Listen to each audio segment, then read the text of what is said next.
Što smo znali, više ne vrijedi. Što nas je brinulo, više ne postoji. Što smo učili, više se ne pita. Što se uči danas, još jučer nije postojalo.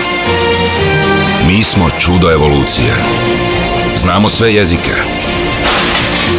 I možemo biti na više mjesta u isto vrijeme. Možemo se javiti svijetu iz stratosfere i snimiti svjetski glazbeni hit iz dnevne sobe.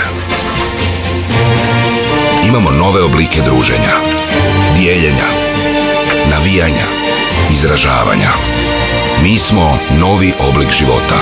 Ne želimo pločicu koju nosimo u džepu zvati telefon, jer njome najmanje telefoniramo. Za nas su telekomi stvar prošlosti.